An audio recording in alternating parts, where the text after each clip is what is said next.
Lo ocurrido en la violenta noche del 9 de septiembre en Bogotá, es decir, la masacre perpetrada por la policía contra el pueblo, documentada en decenas de videos, tristemente es la confirmación sangrienta de las prácticas del fascismo. Debemos aceptarlo y asumirlo con dolor.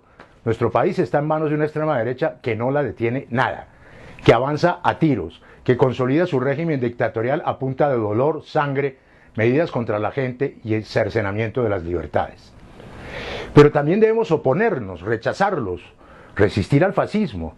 La columna vertebral del fascismo en todas sus versiones históricas es la represión para consolidar la idea única, la única realidad aceptable, la del propio fascismo.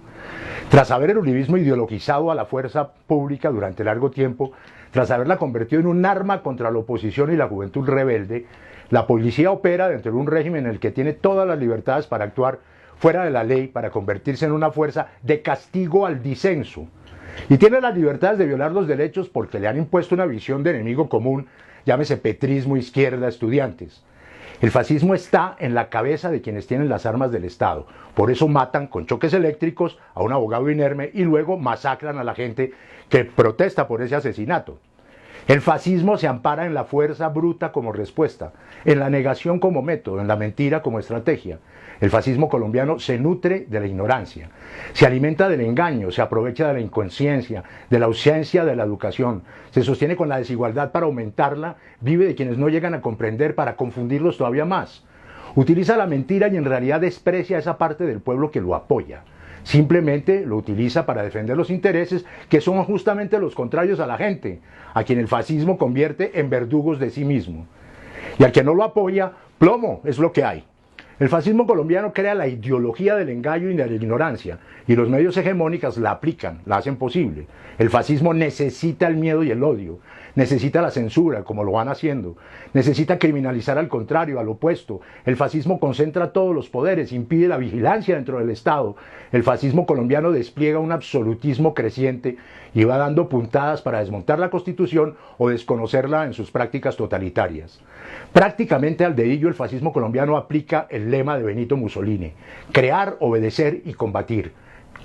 Creer en Uribe, obedecerle y combatir por él y por su venganza y por su odio, con la sutileza de quien aparentemente está en el poder, que no es más que una marioneta del verdadero caudillo, hoy acorralado y a la defensiva.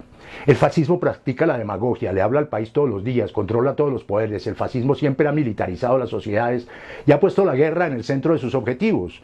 Vivimos una época en que el fascismo criollo pretende librarse de las instituciones libres y recrear, como ya lo ha hecho con los paramilitares, nuevas fraternidades armadas.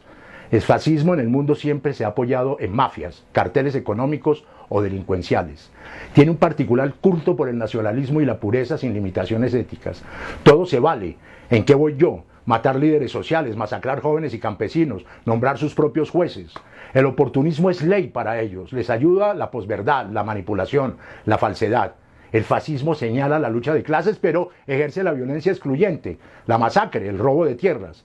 En el fascismo prima el instinto y las necesidades del caudillo y no la razón. Cree en la dominación darwiniana y en el destino inferior del pueblo. El fascismo violento se multiplica en las crisis ejerciendo la tiranía. Y a todas estas características universales del fascismo el colombiano hay que agregarle al narcotráfico, además de su infinita torpeza, que no es necesariamente causa de su decadencia porque lo define esa fuerza bruta como la de la noche del 9 de septiembre en Bogotá. Un fascismo boleta.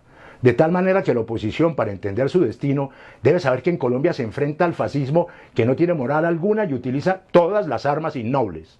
Tomar lección de las historias contra el fascismo y adelantar las prácticas necesarias para detenerlo. Esa es la tarea, ni más ni menos. Café picante.